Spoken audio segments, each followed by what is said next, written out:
Comienza el Catecismo de la Iglesia Católica. Un programa dirigido por el Padre Luis Fernando de Prada.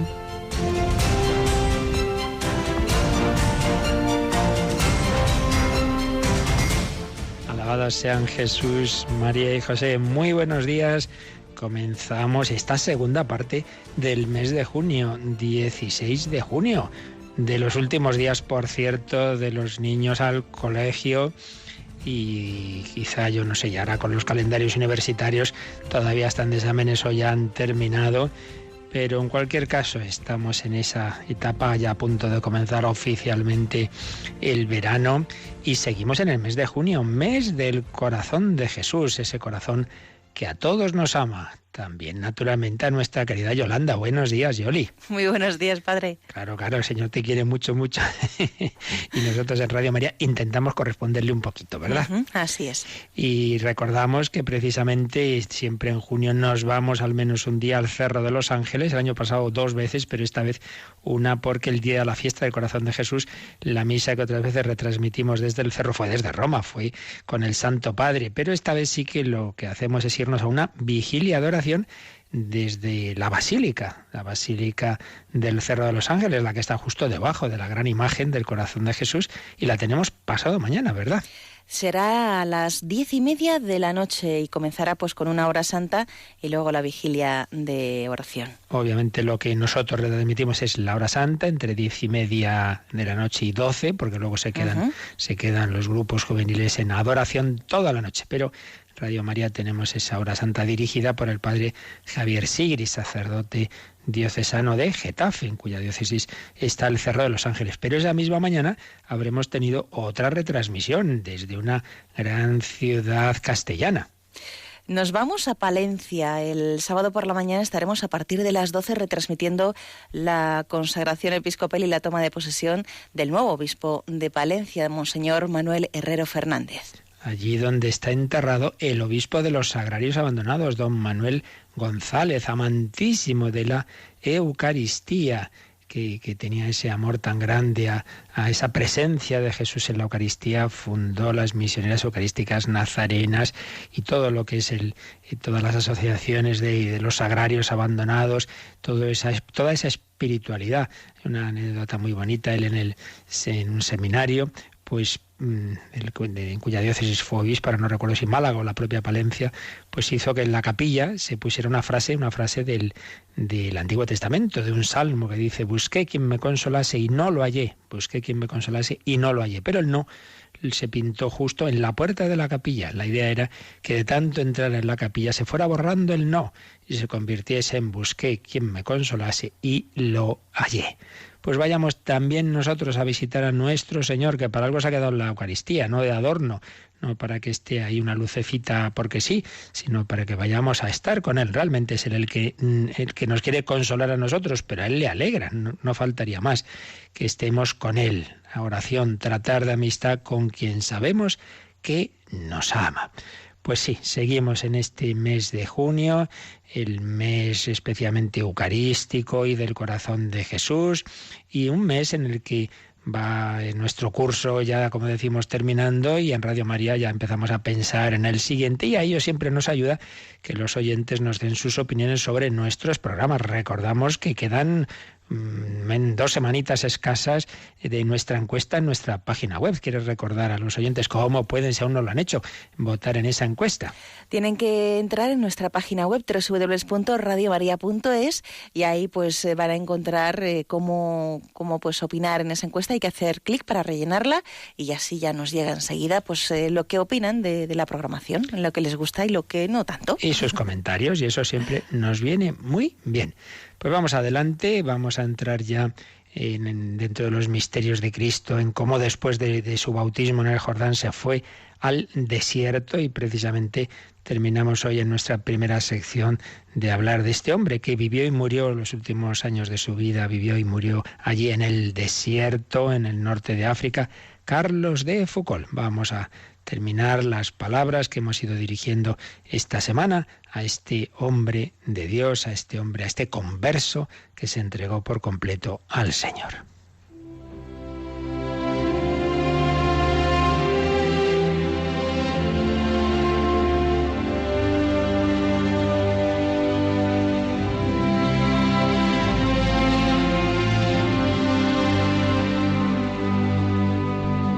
Carlos de Foucauld. En días anteriores dimos sus datos biográficos principales y ayer comenzábamos a leer esta especie de carta al cielo que le escribe el padre Ángel Sanz, hablando de esas dos etapas tan distintas de su vida.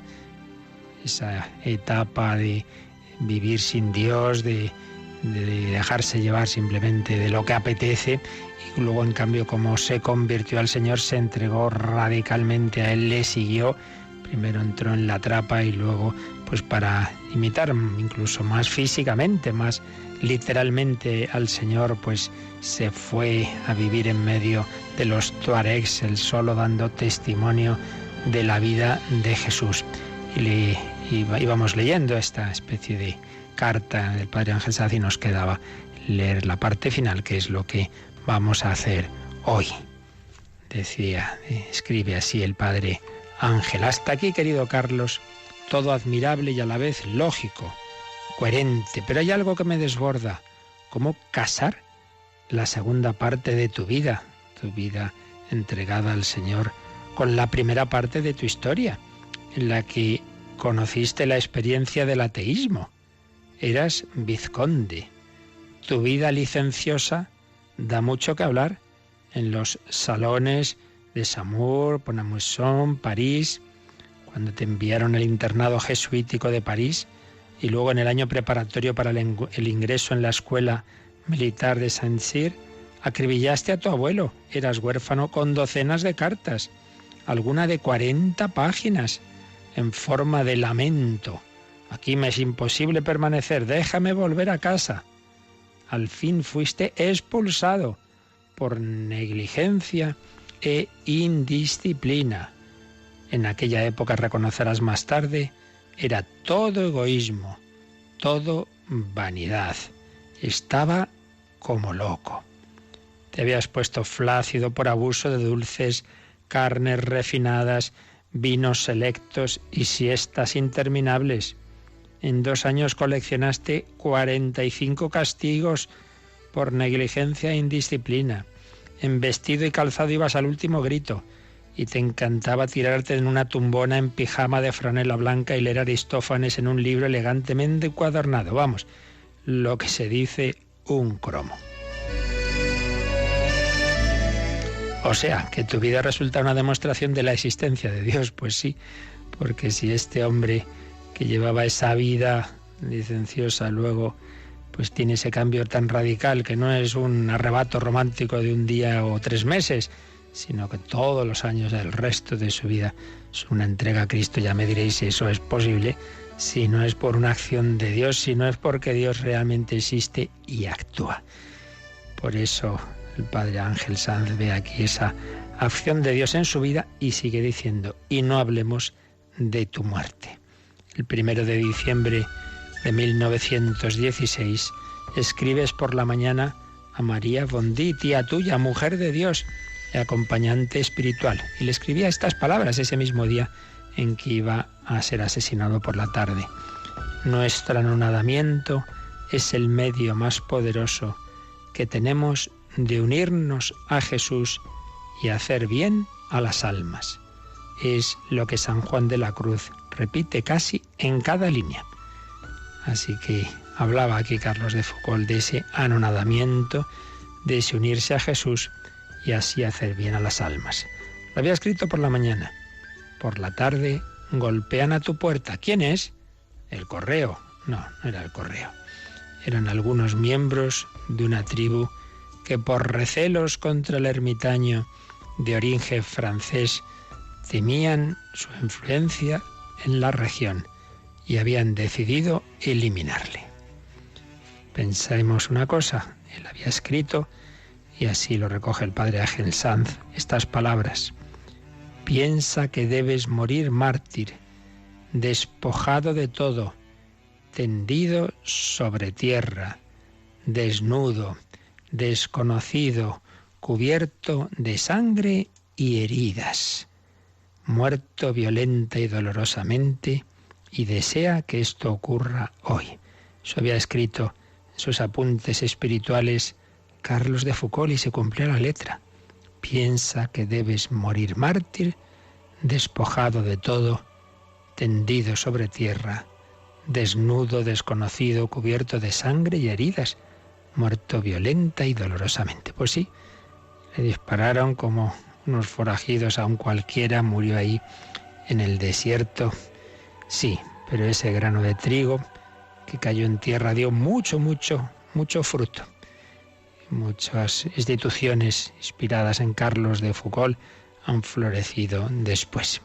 Y millones de cristianos hemos rezado, ayer lo hacíamos en forma de canción, esa oración que él compuso, pues cuando descubrió que tenía un Padre celestial, que le amaba, que nos ama a todos, y que está muy bien que recemos nosotros, sobre todo momentos de angustia, de que nos vienen dudas, de que me va a pasar esto, lo otro, si tengo tal enfermedad o lo que sea. Pongámonos en manos del Señor con esta oración que ahora vamos a recordar.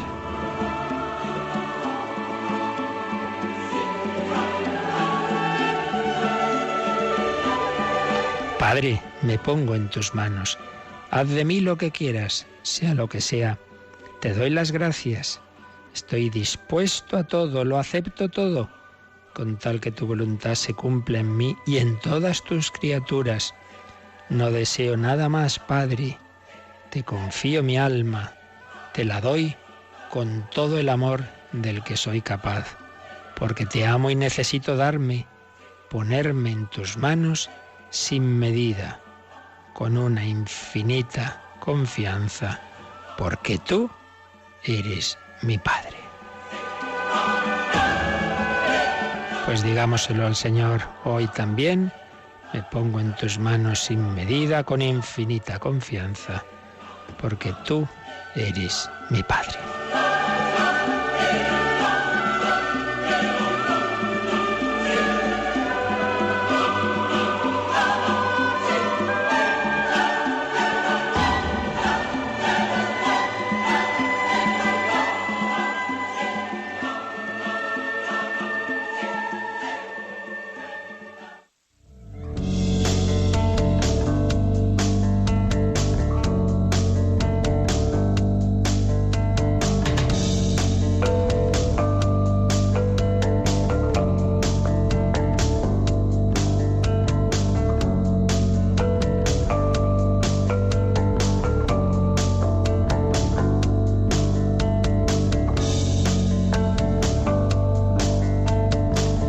Bueno, pues vamos adelante en este conocimiento del Señor que nos va presentando el Catecismo, mostrándonos los misterios de la vida de Cristo, esos misterios que Él, el Hijo de Dios hecho hombre, vivió en esa su vida humana para ser nuestro modelo, para que podamos unirnos a Él, para que podamos, según la vocación de uno y con la gracia que Él nos da en su Espíritu Santo, no por nuestras fuerzas, para que podamos vivir esa vida de Cristo en nosotros. No soy yo quien vive, es Cristo quien vive en mí. Tras la vida oculta, el nacimiento, la infancia y vida oculta de Jesús, hemos estado los días pasados contemplando esa escena del bautismo de Jesús en el Jordán y cómo eso se nos aplica a nosotros en nuestro propio bautismo. Y el siguiente apartado del Catecismo se titula Las tentaciones de Jesús, porque ¿qué hizo Jesús después de ese bautismo en el Jordán? Irse al desierto. ¿Y qué pasó en el desierto? Pues ya lo sabemos, que ahí fue tentado por el demonio. Por eso entramos en este apartado que tiene 3 números, 538, 39 y 40, las tentaciones de Jesús. Pues vamos con el primero, Yolanda, el 538. Los evangelios hablan de un tiempo de soledad de Jesús en el desierto inmediatamente después de su bautismo por Juan. Impulsado por el Espíritu al desierto, Jesús permanece allí sin comer durante 40 días. Vive entre los animales y los ángeles le servían. Al final de este tiempo, Satanás le tienta 3 veces, tratando de poner a prueba su actitud filial hacia Dios. Jesús rechaza estos ataques que recapitulan las tentaciones de Adán en el paraíso y las de Israel en el desierto, y el diablo se aleja de él hasta un tiempo oportuno. Así pues, esto es lo siguiente en la vida de Jesús, que puede llamarnos la atención, que precisamente después de ese momento así glorioso, de esa teofanía, se abre el cielo, se oye la voz del Padre, desciende la paloma, este es mi Hijo, el amado. Bueno, pues resulta que lo siguiente es que Jesús se va al desierto, va a estar ahí 40 días ayunando y a ser tentado por el diablo. Lo cuentan los 3 evangelios sinópticos y a su manera, como luego veremos San Juan. Vamos a leer el relato del primero de los evangelios, el de San Mateo, capítulo 4. Empieza así este capítulo 4. Entonces Jesús fue llevado al desierto por el Espíritu. Fijaos, por el Espíritu Santo. Jesús fue llevado al desierto por el Espíritu para ser tentado por el diablo. Y después de ayunar 40 días y 40 noches, al final sintió hambre. El tentador se acercó y le dijo: si realmente eres hijo de Dios, di que estas piedras se conviertan en panes. Pero él en respuesta dijo: está escrito, no solo de pan vivirá el hombre, sino de toda palabra que brota a través de la boca de Dios. Entonces el diablo se lo llevó a la ciudad santa y lo puso sobre el alero del templo y le dijo: si realmente eres hijo de Dios, tírate abajo, pues está escrito, a sus ángeles dará órdenes acerca de ti y te llevarán en sus manos, no sea que tropieces con tu pie en una piedra. Jesús le dijo: también está escrito, no tentarás al Señor tu Dios. De nuevo se lo llevó el diablo a un monte muy alto y le mostró todos los reinos del mundo y su esplendor y le dijo: todo esto te daré si postrándote me adoras. Entonces le dijo Jesús: vete, Satanás, pues está escrito, al Señor tu Dios adorarás y a Él solo servirás. Entonces lo dejó el diablo y mira, unos ángeles se acercaron para asistirle. Así lo cuenta San Mateo. Fijaos que ya llama la atención este primer versículo 4.1, de que Jesús fue llevado al desierto por el Espíritu con mayúscula, el Espíritu Santo, para ser tentado por el diablo. O sea que el Espíritu Santo a veces nos lleva a eso, a ser tentados por el diablo, fíjate tú. Y luego dice que estuvo ayunando 40 días y 40 noches. Eso no puede ser, pues sí puede ser. Y ha habido santos que han ayunado esos 40 días, como San Francisco de Asís. Claro que una persona sana y fuerte y con la gracia de Dios, y si es llamado a ello, sí puede de ese tiempo. Más de eso ya sería una responsabilidad grave. Y por supuesto, 40 días es una responsabilidad para la mayoría de las personas, pero personas que sí que pueden en su salud, y si hay esa llamada del Señor hacer estos ayunos, a veces nos parecen cosas imposibles y tal, y no es para tanto. Y al final sintió hambre. Y luego vienen pues esas 3 tentaciones, aunque podríamos pensar que en realidad durante esos 40 días pudo haber más tentaciones, pero aquí aparecen como esas tentaciones prototípicas, que son tentaciones en realidad no de llevar a un pecado como tal, sino de un tipo de mesianismo, de que Jesús no hiciera su tarea, su misión por el camino que la Santísima Trinidad había decidido que es un camino de humildad, de amor, sino por un camino de éxito, de dar de comer a la gente. Entonces todo el mundo dirá: ¡ay, qué bien esto! Los populismos famosos, ¿no? Aquí nos hacemos famosos prometiendo a la gente pan y circo y ya está, ¿no? O por la vanidad, ¿no? Tú te tiras aquí desde lo alto del templo y no te va a pasar nada, entonces te harás famosísimo y la gente dirá: fíjate, qué milagros hace, ¿no? Por el camino del poder, en fin, los medios humanos con los que tantas veces buscamos el éxito, pues aplicados a la Iglesia. Entonces vamos a ver si con mucho dinero y con muchos medios, haciendo cosas muy espectaculares, atraemos a la gente.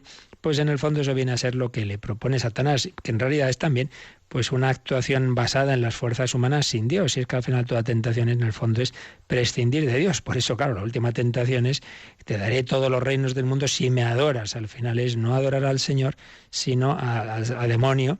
Y entonces, claro, Jesús le responde: no, al Señor tu Dios adorarás y a Él solo servirás. Bien, este es el relato que nos hace San Mateo. San Lucas es bastante parecido, solo que San Lucas, como insiste mucho en la importancia del templo de Jerusalén, va a cambiar el orden de las tentaciones y la última la va a poner esa del alero del templo. Luego San Marcos es más resumido y San Juan no cuenta como tal la escena, pero como ahora mismo vamos a ver el trasfondo, sí, el trasfondo de las diversas tentaciones y de la lucha contra el demonio, sí.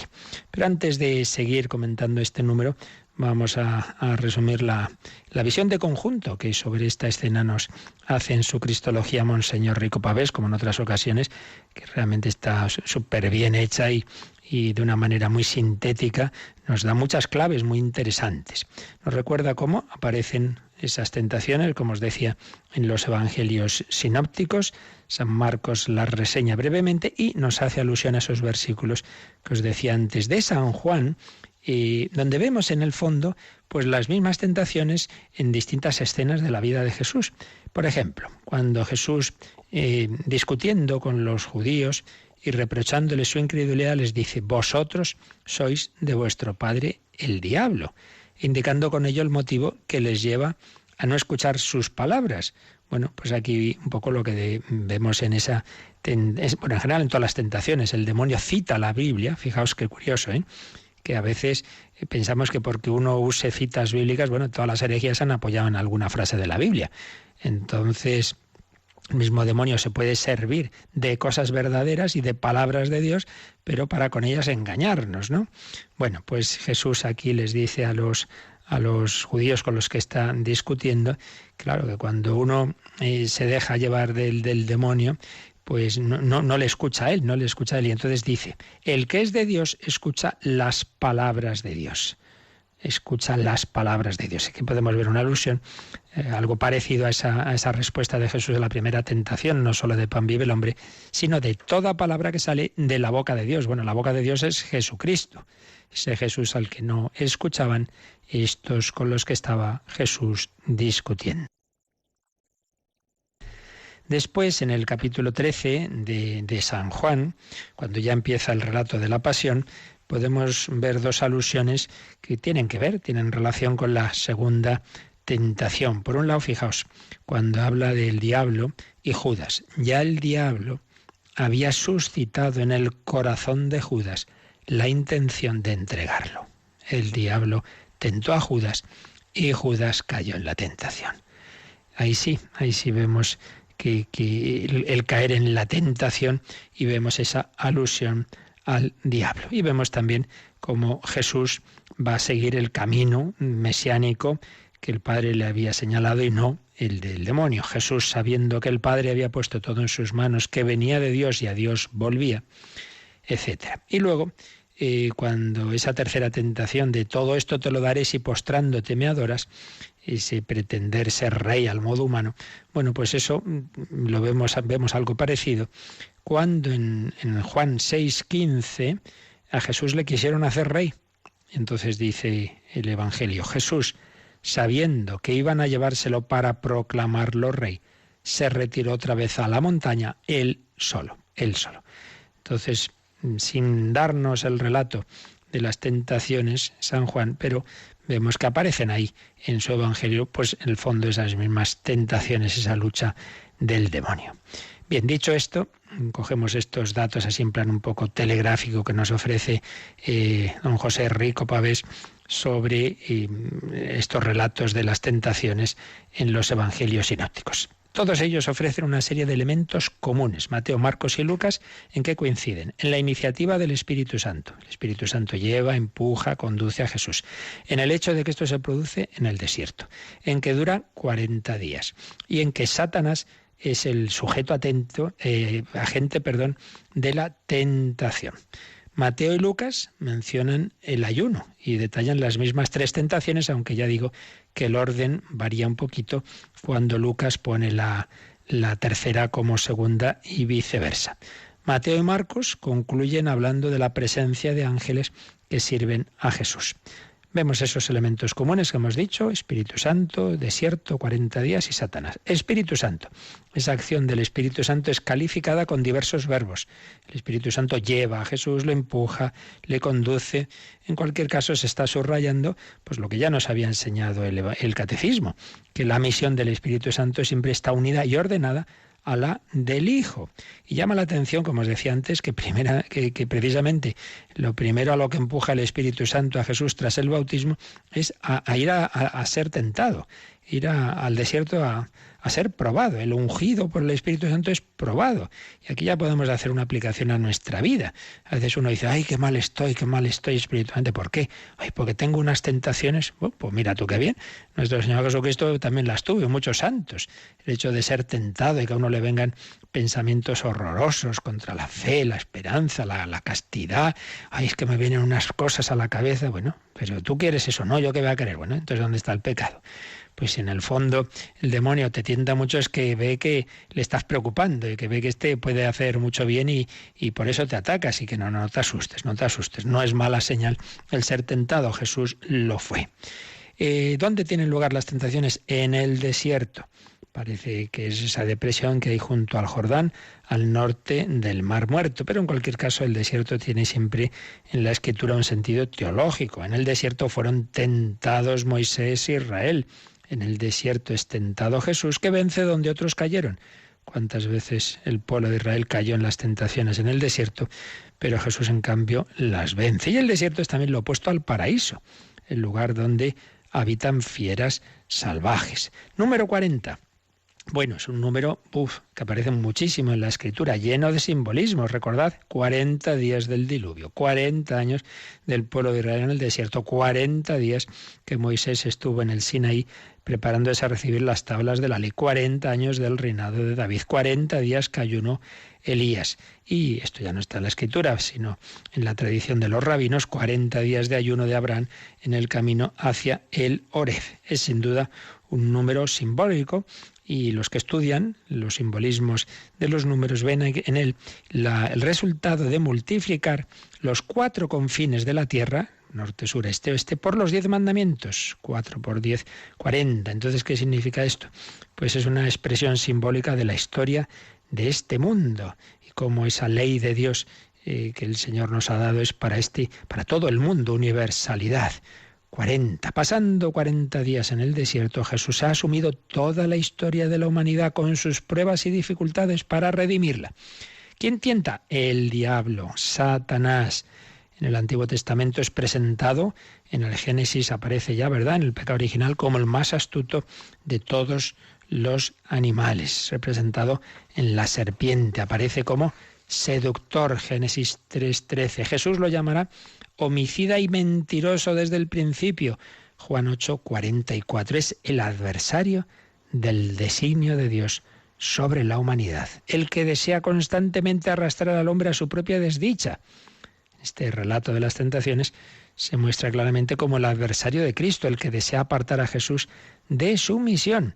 Y no solo en el desierto, de toda la vida pública de Jesús va a aparecer como un combate contra el maligno. Y esas tentaciones pues reflejan esa lucha interior de Jesús para cumplir su misión, y sobre todo vemos ahí la pregunta sobre lo verdaderamente importante en la vida humana. Esto lo explicó con frecuencia el primero cardenal Ratzinger, luego como Benedicto XVI en su libro Jesús de Nazaret, pues como el núcleo de toda tentación está en querer apartar a Dios, en mostrarlo como irreal, como secundario. Lo importante son las cosas de este mundo, el pan, la fama. Bueno, Dios sí, bien, pero vamos, no es lo importante. Ese es el núcleo, en el fondo, de toda tentación. Si leéis lo que escribía Benedicto XVI en Jesús de Nazaret, lo explica preciosamente. Bueno, es la misma tentación del pecado original. No es necesario contar con Dios para disfrutar de los bienes de este mundo. Vamos a coger ese fruto del árbol prohibido, vamos a coger el pan, la primera tentación. Vamos a gozar de reconocimiento, vanidad, la segunda tentación. Vamos a tener dominio sobre los demás, poder, ambición, tercera tentación. Pero Jesús vence y se hace alusión al final a que los ángeles le servían. Se expresa ahí el señorío de Jesús. Los ángeles forman parte de la corte celestial de Dios y le alaban continuamente. Bueno, si están sirviendo a Jesús, se afirma la superioridad, claro, del Hijo de Dios sobre ellos. Bueno, pues vamos a quedarnos un momento. También nosotros somos tentados y por desgracia a veces nos seduce el demonio y nos vence. Vamos a pedir al Señor que sea Él el que nos venza, el que seduzca nuestro corazón, el que nos conquiste o reconquiste, el que nos enamore. y así unidos a Cristo venceremos las tentaciones, pero no quiere decir que no las tengamos. No pedimos que no tenga tentaciones, sino no nos dejes caer en la tentación. No te asustes, hermano mío, de sentir tentaciones, pero agárrate al Señor, velad y orad para no caer en tentación. En esa oración le pedimos a Jesús que nos enamore, que seduzca nuestro corazón.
Están escuchando el Catecismo de la Iglesia Católica con el Padre Luis Fernando de Prada. Seduce tú mi corazón, si no lo seducirá el demonio. Hemos visto los rasgos comunes de estos relatos de las tentaciones en los sinópticos, como nos los sintetiza admirablemente Monseñor Rico Pavés, y él mismo nos dice también los elementos ya más específicos de cada evangelista. San Mateo presenta a Jesús como el nuevo Israel, en contraste con el antiguo Israel.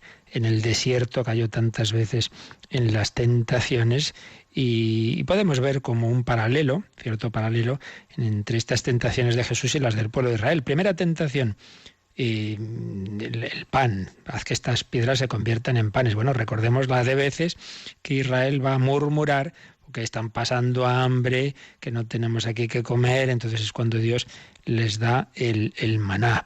Segunda tentación, pues demostrar que eres el Hijo de Dios, pues un milagro, que haya un milagro, te tiras desde ahí a lo alto y no te va a pasar nada. Bueno, pues también exigen un milagro cuando falta el agua, esa agua que va a brotar milagrosamente de una roca. Tercera tentación, el diablo quiere que le adore Jesús.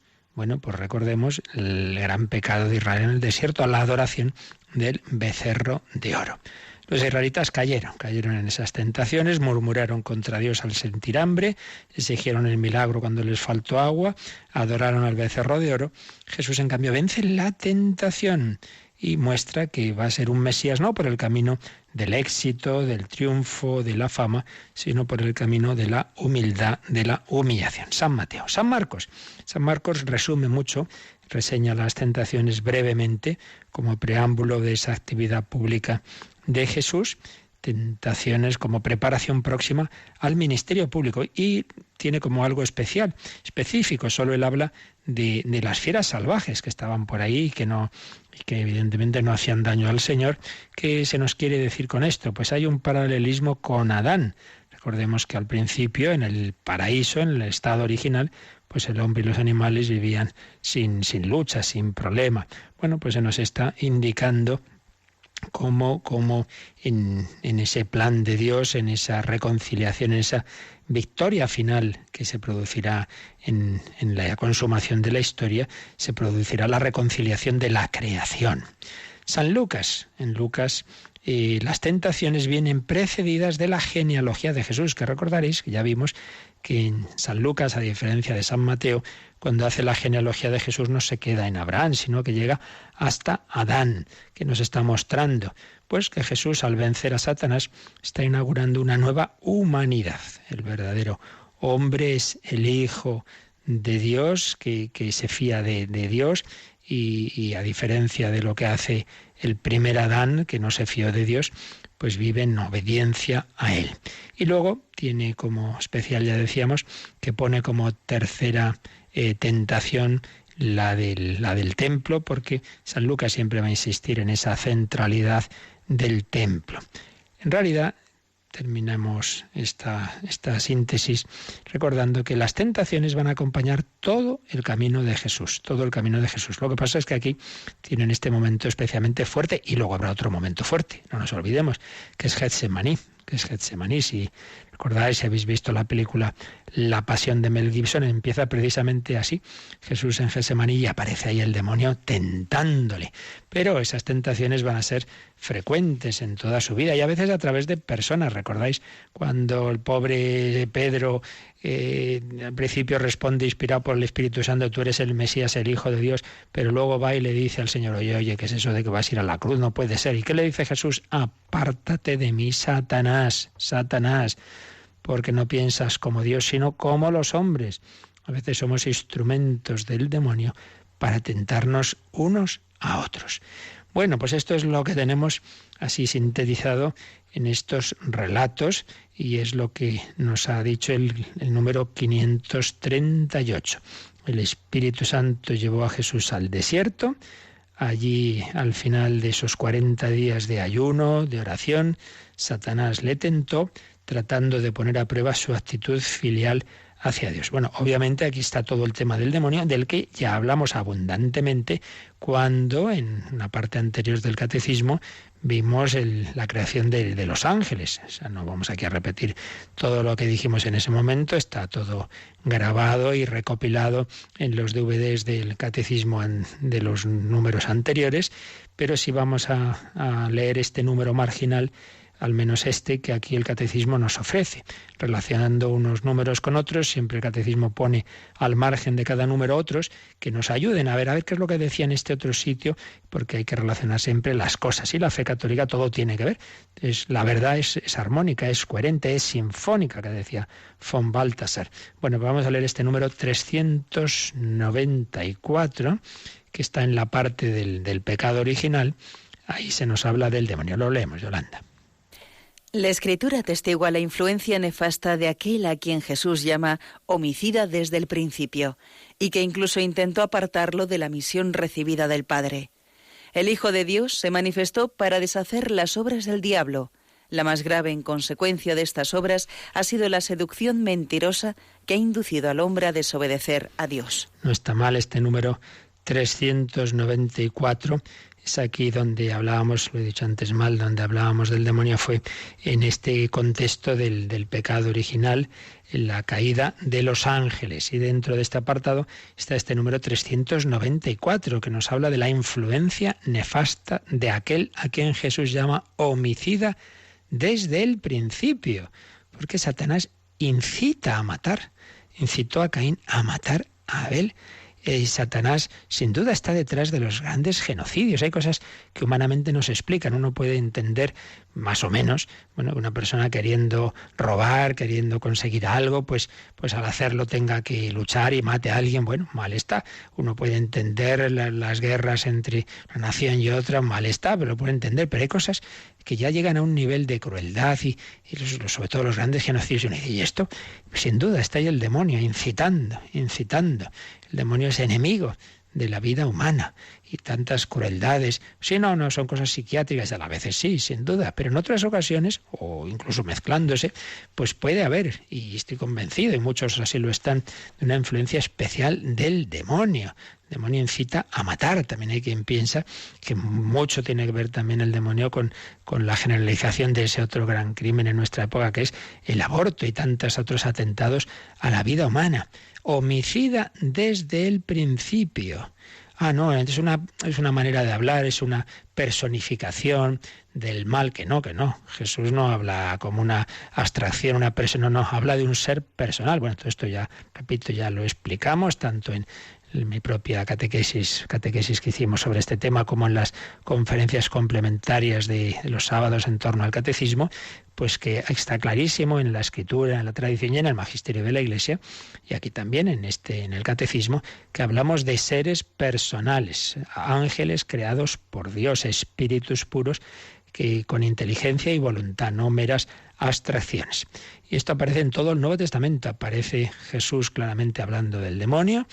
Aparece, por ejemplo, en la primera de San Juan, esta cita que aquí trae el 394, el Hijo de Dios se manifestó para deshacer las obras del diablo. El diablo que quiere seducirnos. Por eso decíamos con esa canción que hay que pedir la seducción buena, la del amor de Cristo. Si no, tantas veces nos va a engañar el demonio.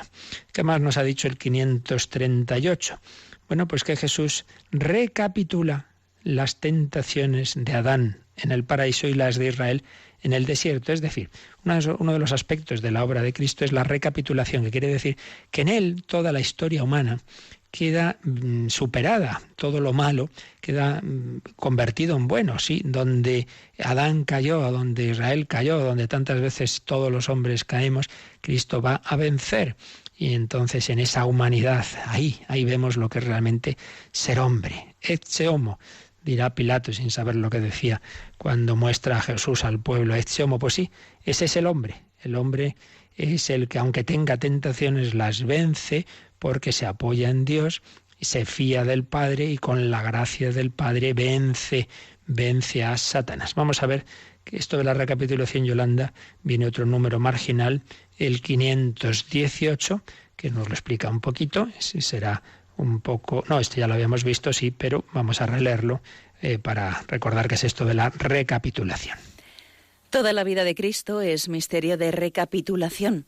Todo lo que Jesús hizo, dijo y sufrió tuvo como finalidad de restablecer al hombre caído en su vocación primera. Y nos viene una larga cita de San Ireneo, que cita aquí el Catecismo.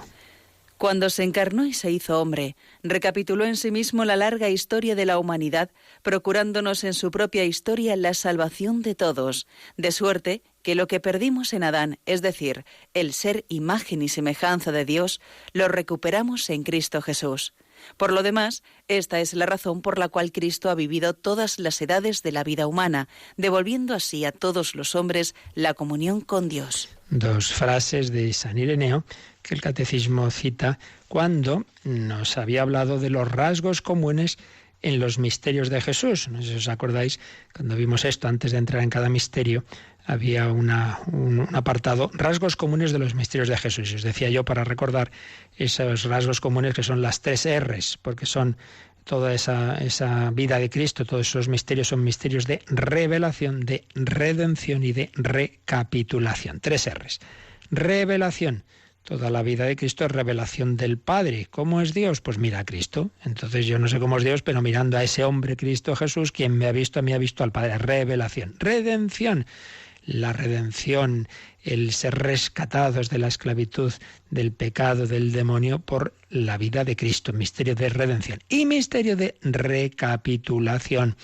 Porque todo lo que Jesús hizo a lo largo de toda su vida, desde su infancia hasta la muerte, tuvo como finalidad restablecer al hombre caído en su vocación primera, mostrarnos cómo se debe vivir, cómo se debe trabajar, cómo se debe sufrir y cómo se debe morir. Por eso decía San Ireneo que Cristo ha vivido todas las edades de la vida humana, incluso llegaba a decir, bueno, un poquito la ancianidad, hombre, la ancianidad no, porque Jesús murió joven, ¿verdad? Pero bueno, en ese sentido de la madurez, de que quiso eso, mostrarnos pues a todos los hombres en todas las situaciones, pues realmente lo que es, lo que debe ser el hombre, el designio original de Dios.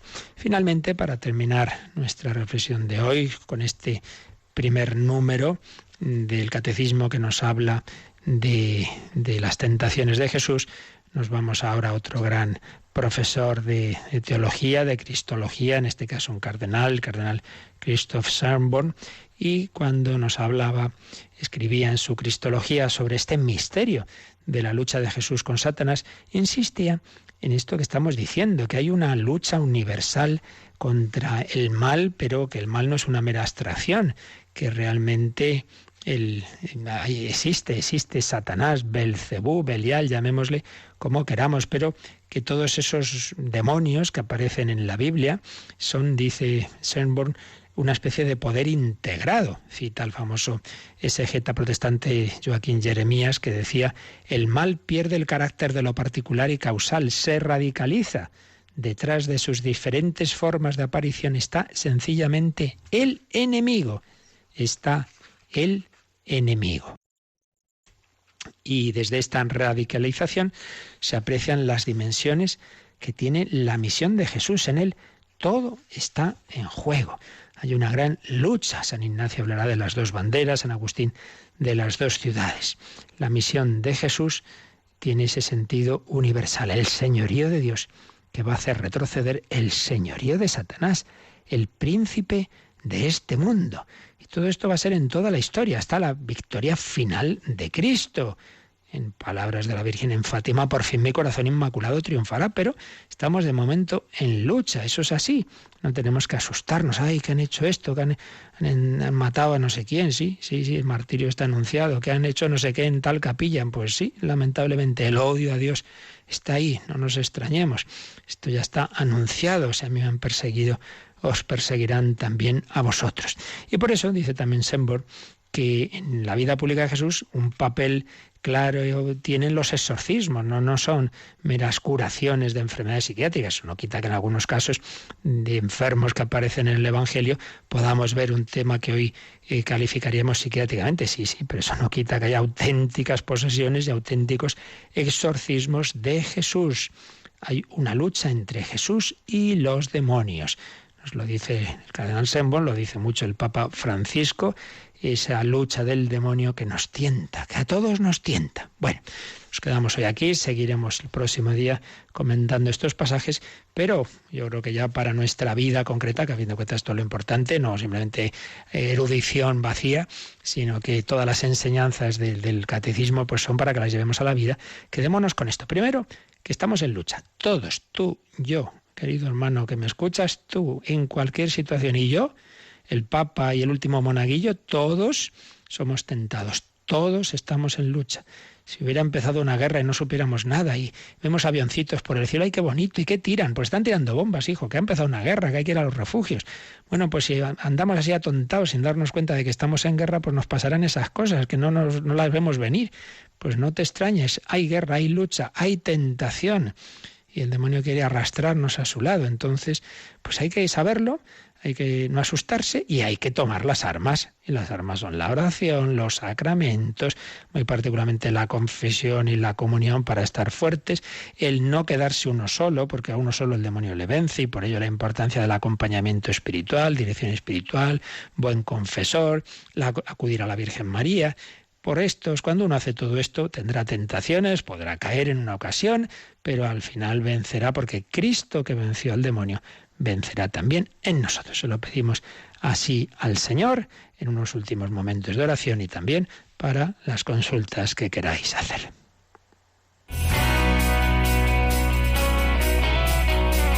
Participa en el programa con tus preguntas y dudas. Llama al 91 153 8550. También puedes hacerlo escribiendo al mail catecismo@radiomaria.es. catecismo@radiomaria.es.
Yo quiero ser un vaso nuevo. Yo quiero ser un vaso nuevo, aunque haya podido caer muchas veces en las tentaciones, con la gracia del Señor puedo levantarme. ¿Tenemos alguna pregunta, Yolanda? ¿Alguna llamada? Nos ha llamado María Josefa de Valencia y le pregunta dónde puede localizar dos frases. Una de ellas es: ante mí se doblará toda rodilla, y la otra es: el cielo y la tierra pasarán, pero mi palabra no pasará. Bueno, eso con el ordenador en la Biblia sería rapidísimo de encontrar. A ver, la primera sí que recordáis ese himno de Filipenses que hemos citado tantas veces, ¿no? Cuando San Pablo recoge lo que parece un himno anterior a él y dice: para que al nombre de Jesús toda rodilla se doble en el cielo, en la tierra, en el abismo. Eso está en Filipenses 2:10. Y entonces ahí las Biblias, al poner eso, suelen hacer la referencia a que aparece en esa frase que dice nuestra comunicante: ante mí toda rodilla se doblará, en Isaías 45. A ver, estoy mirándolo aquí en mi Nuevo Testamento, como ya la letra es pequeñita y la vista de uno pues ya empieza a flaquear, ¿verdad? Isaías 45:23. Isaías 45:23, ante mí se doblará toda rodilla, que está de trasfondo de este himno de Filipenses 2:10. Y la otra: el cielo y la tierra pasarán, mis palabras no pasarán, se la podría encontrar, pero ahora mismo, como no tengo la Biblia, digamos, abierta en ordenador, tendría que mirarla aquí a mano y ahora mismo no me da tiempo. Pero vamos, esa es fácil de encontrar, si no ya para el próximo día. Y luego tenía aquí un correo de Mario que pregunta: me gustaría saber si hay algún motivo que justifique el orden de los evangelios. Primero Mateo, luego Marcos, Lucas, luego Juan. Si se cambiase el orden, ¿el resultado sería el mismo o cambiaría el entendimiento de la Biblia? Pues no cambiaría. El orden de los libros de la Biblia, y por lo menos del Nuevo Testamento, es muy aleatorio. Se hizo en determinados siglos, se empezó a ordenar y no tiene un especial significado. Hombre, sí sabemos, ya lo hemos dicho también hoy, que los 3 primeros evangelios son muy semejantes, tienen fuentes en parte comunes, en parte distintas, los llamamos los sinópticos, Mateo, Marcos y Lucas, y Juan es posterior, es distinto, completa cosas que no han dicho los anteriores, en fin, tiene cada uno su enfoque, pero el orden no tiene mayor importancia. Fijaos que incluso las cartas de San Pablo, ¿por qué están ordenadas como están ordenadas? ¿Por importancia? No, porque desde la más larga a la más corta. Ya me diréis qué motivo teológico es ese. Pues ninguno, ¿no? O sea que no, eso no tiene mayor importancia, el orden en que los tenemos, digamos, encuadernados. Teológicamente no varía el mensaje que Dios nos quiere dar, sino que eso ya es una cosa humana, el que se ordenaran de una forma o de otra, lo que fueron pues escritos, digamos, sueltos, independientes, que luego se van encuadernando, por así decir, en un determinado orden, pero ese orden no es cosa del Espíritu Santo, ese orden ya es cosa humana. Muy bien, pues lo dejamos aquí, seguiremos próximo día si Dios quiere.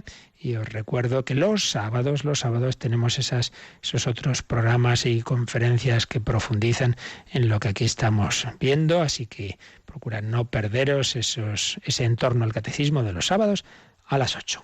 La bendición de Dios Todopoderoso, Padre, Hijo y Espíritu Santo, descienda sobre vosotros. Alabado sea Jesucristo.